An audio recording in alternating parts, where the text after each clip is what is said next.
Talking with the Experts. Hello and welcome to Talking with the Experts. My name's Rose Davidson from rosedavidson.com, and Talking with the Experts is about all things business by business owners for business owners, and you can find it on all good podcasting streams and on YouTube. And today my guest is Felix Cao, and he is the founder of Happy Buying Brain. And he has a focus on neuromarketing and a background in biological science and psychology. Felix educates businesses and marketers to deliver transforming strategies that speaks to the primal part of their customers' brains. He is also a media expert on all aspects of neuromarketing from the perspective of both consumer and marketer. Welcome, Felix, and thank you for joining me. Oh, thank you so much, Rose, for having me on your podcast. I definitely appreciate it. Yeah, neuromarketing is a new concept for me. I've not heard of it before. Could you just please explain in layman's terms what that might be? Yeah, absolutely. So what neuromarketing really is you're combining neuroscience. So really that's just the study of kind of like the mind and body and how it responds to stimuli. So in this case, it would be any type of marketing or business type of stimuli, whether it be ads, blogs, content, for example, or emails, so to speak. And what you're doing is that, you're combining that with sales and marketing strategies to help businesses solve their challenges a lot more successfully and effectively. So, that's something that's very critical, especially in today's time, especially with the how the pandemic has changed everything for us. So just being able to gain a deeper understanding, almost on a scientific level, of what's happening on, the inside the brain is really helpful in terms of helping brands and companies connect with the new consumers, so to speak, in this new normal.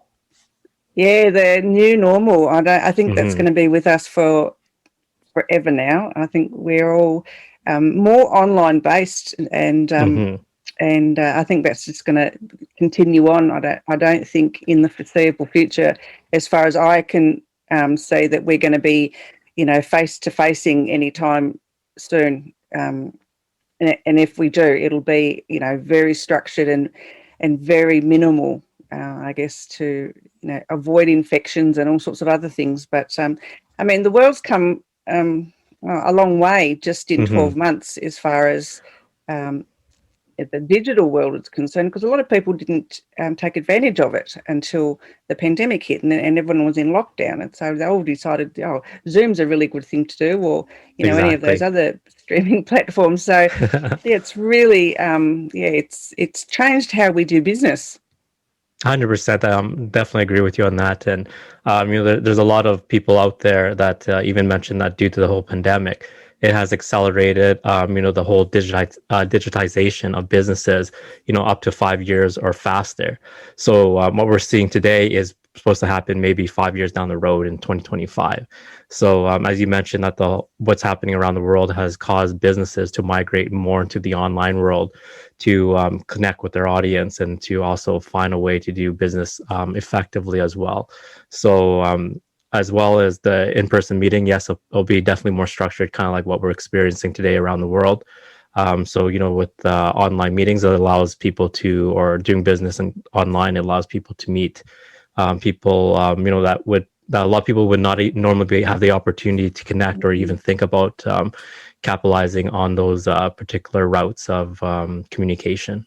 Absolutely. And, it's such a cost saving, there's no travel, no accommodation costs. Exactly. It's just much more convenient, and you can have, a room full of people and from all parts of the world, and you can really, the time to take to organise an online meeting is much less than it would be for an in-person meeting.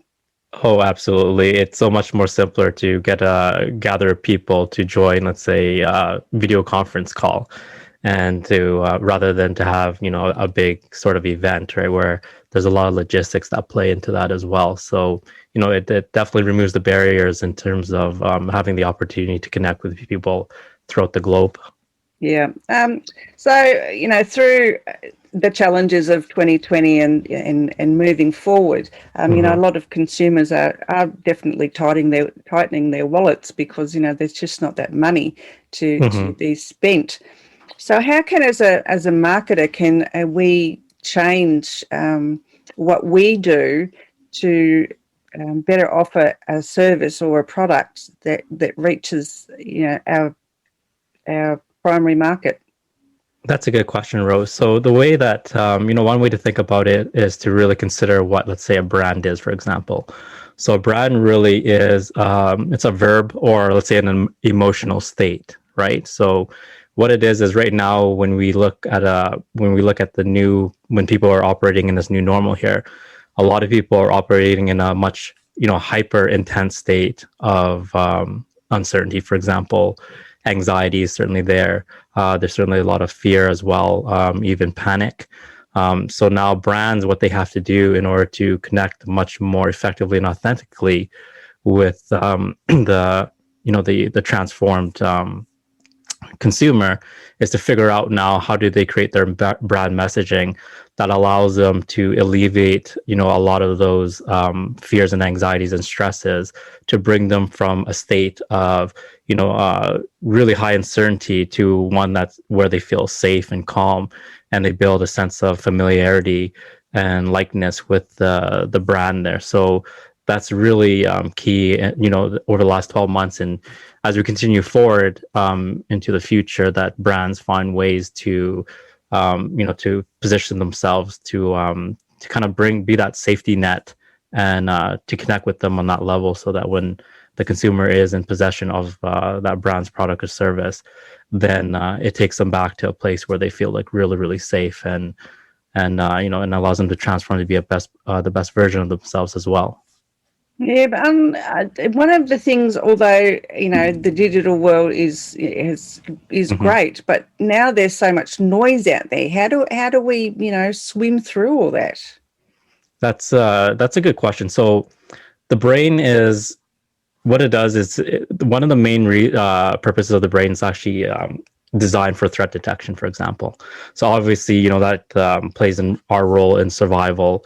And a lot of those guidance systems are actually still in play today when it comes to marketing and capturing our attention, for example. So whenever a new stimuli enters let's say, our field of vision, or the picture, so to speak, what ends up happening is the primal brain, which is anything but the logical brain, it triggers it, because it needs to figure out, is this new stimuli, is it a threat or non-threat to my existence, pretty much. That's how, and it has to do that very rapidly, right? So as marketers, we have to figure out, how do we talk to that part of the brain, where now when you introduce a stimuli, it catches their attention with that respect. And in neuromarketing, it's actually called orientation response. So one example is when you look at commercials, for example. There's a very popular commercial, deodorant commercial, and I believe it's by Old Spice, and they have smooth pattern interruptions where there's a gentleman, and he transitions from one background to the next background to the next background, and what that causes with the introduction of the rapidly changing backgrounds is the brain is also always assessing whether this new change is a threat or non-threat, even though logically we know that all this is safe because this is a commercial. But the primal brain, it doesn't have the ability to decipher that. So that's how we're able to continue to capture the attention of the consumer, especially in a world right now, as you mentioned, that is so filled with so much noise. So that would be one method to deliver your content, for example, where it begins to stand out and become memorable. Yeah, I know that it's for me. I'm not a good copywriter. I don't do copy well. I do videos well, but I don't do copy well. Go figure. But anyway,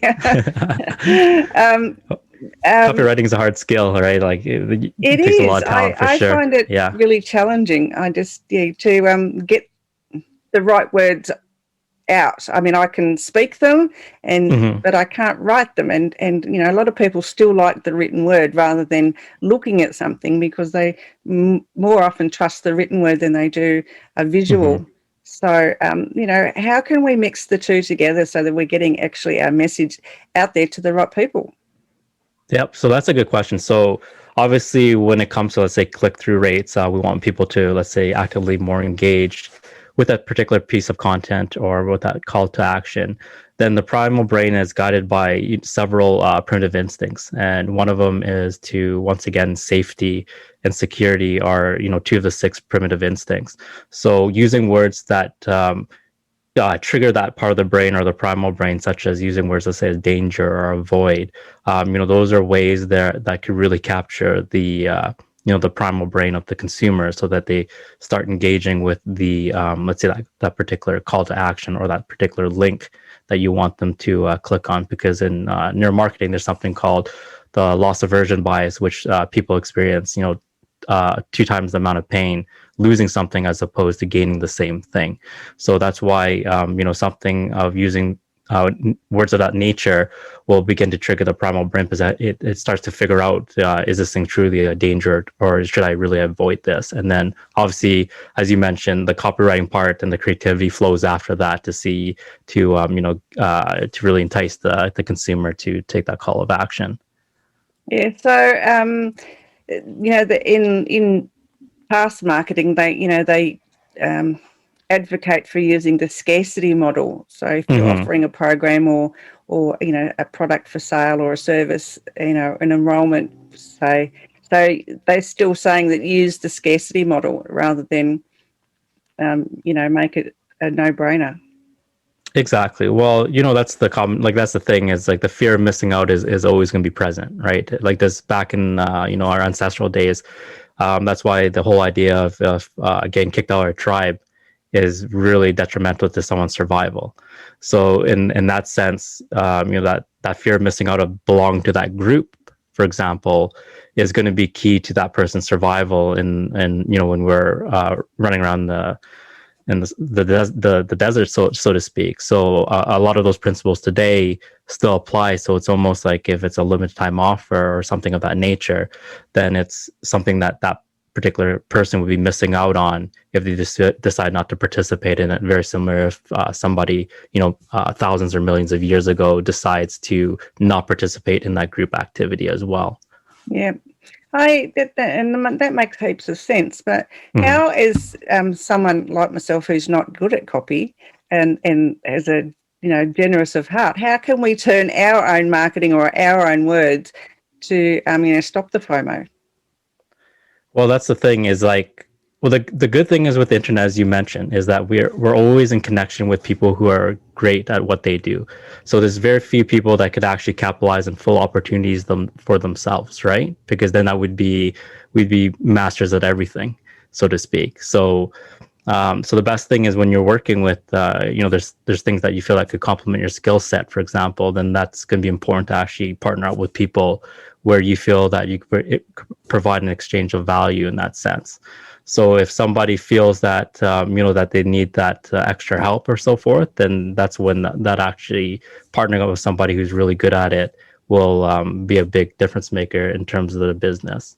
Yeah. So the neuroscience is this understanding, the state of the particular person and consumer. And then outside of that, it'll be more of a matter of like, can you partner up with people that will be able to exchange values with each other and help each other grow as people from there. Yeah, so as business owners, how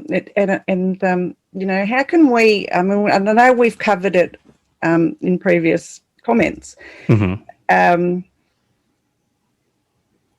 guess how can we better what we're doing, so that we're actually promoting the FOMO and we're promoting our product and our services without being sleazy, I guess is what I'm trying to say.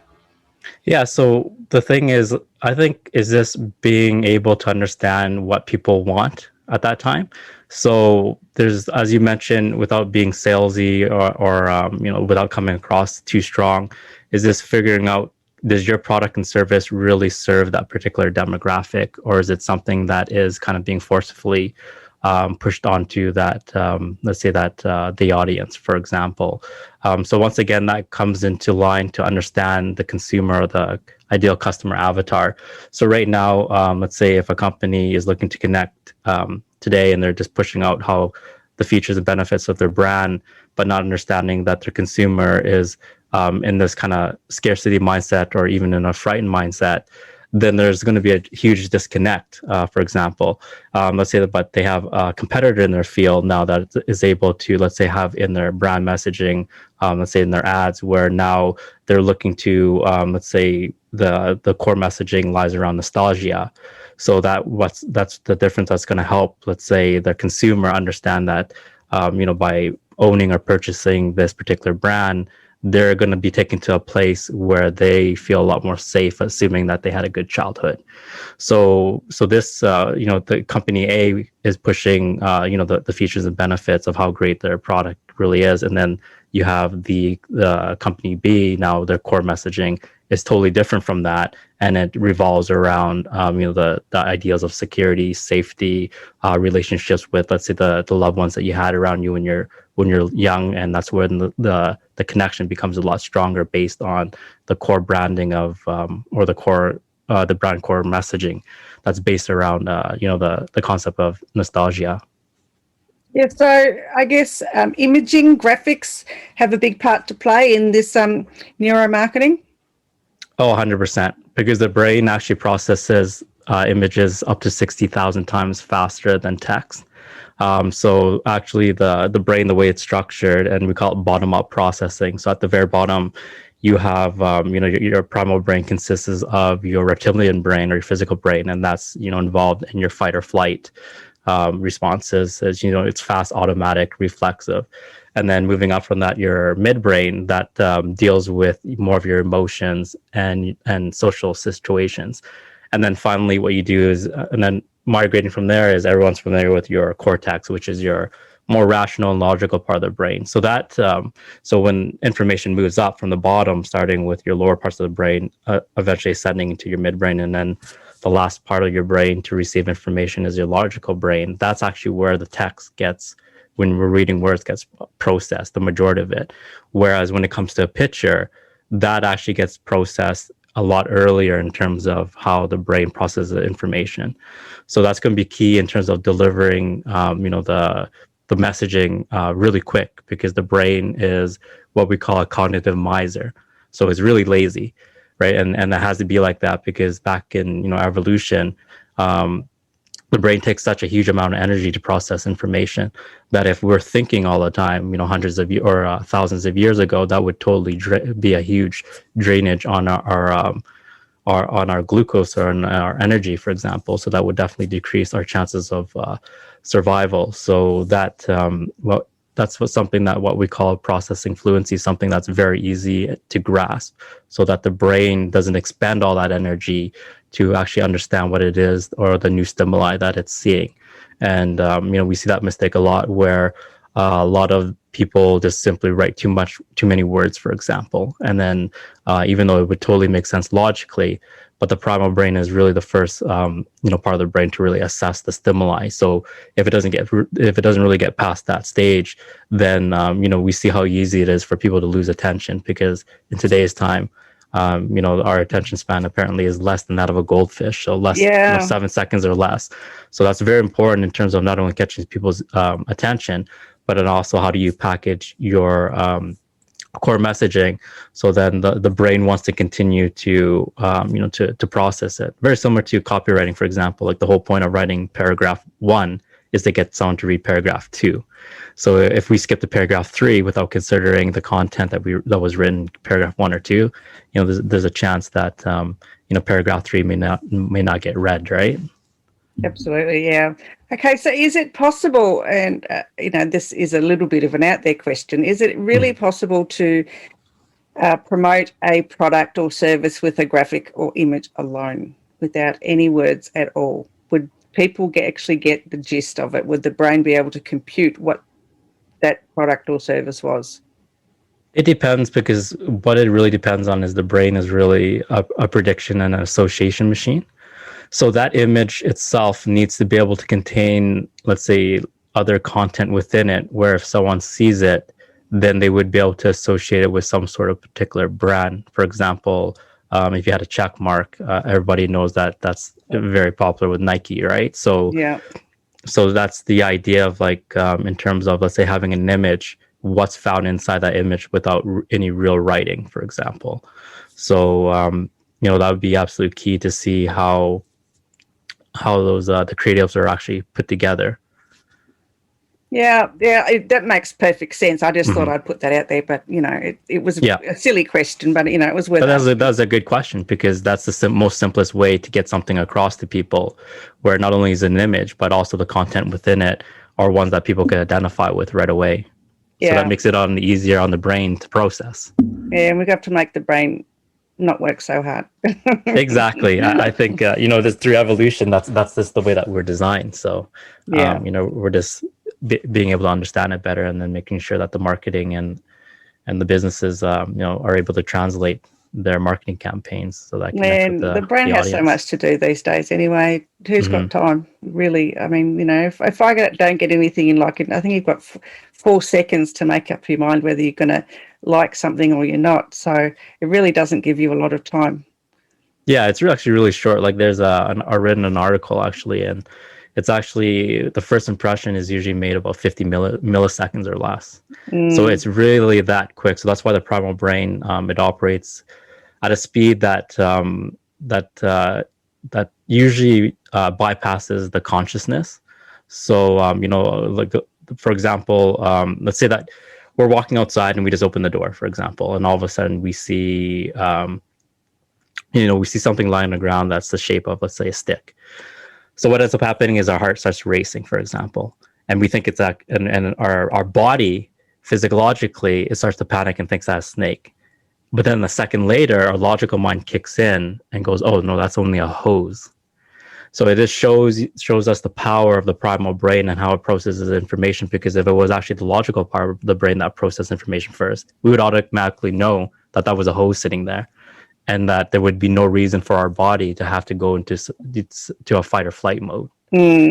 So it's very neat in terms of how the body, the body and the mind and the different parts of the brain communicates when it starts to process information. The human body is absolutely fascinating. It is fascinating, and they still really haven't worked out how all the bits work yet. Oh, I think there's still a lot of things that are, it keeps like the science community and the health community definitely curious. Oh, absolutely, absolutely. Yeah, there's always new things to be found, and I think that's the beauty of things is, just being able to discover new things and see how they apply to, different areas of life. Yeah. And neuromarketing is, applying neuroscience to business. Yeah, and who would have thought that those two would actually go together? It's an interesting concept.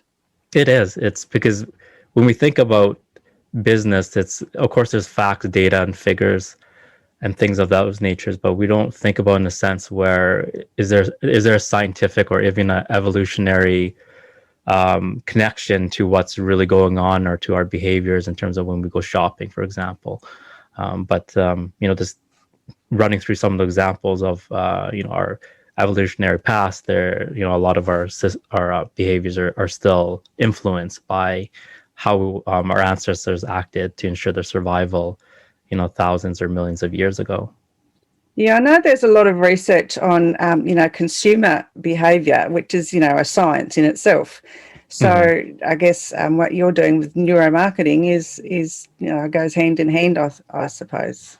Exactly. So that's consumer neuroscience. So, there's different aspects, like I know that you and I were talking before we started this podcast, but it's this combination of many different disciplines, where it's the combination of, let's say, the sciences, biology, more of the cognitive science, cognitive psychology, and that's more the interplay of the mind as well.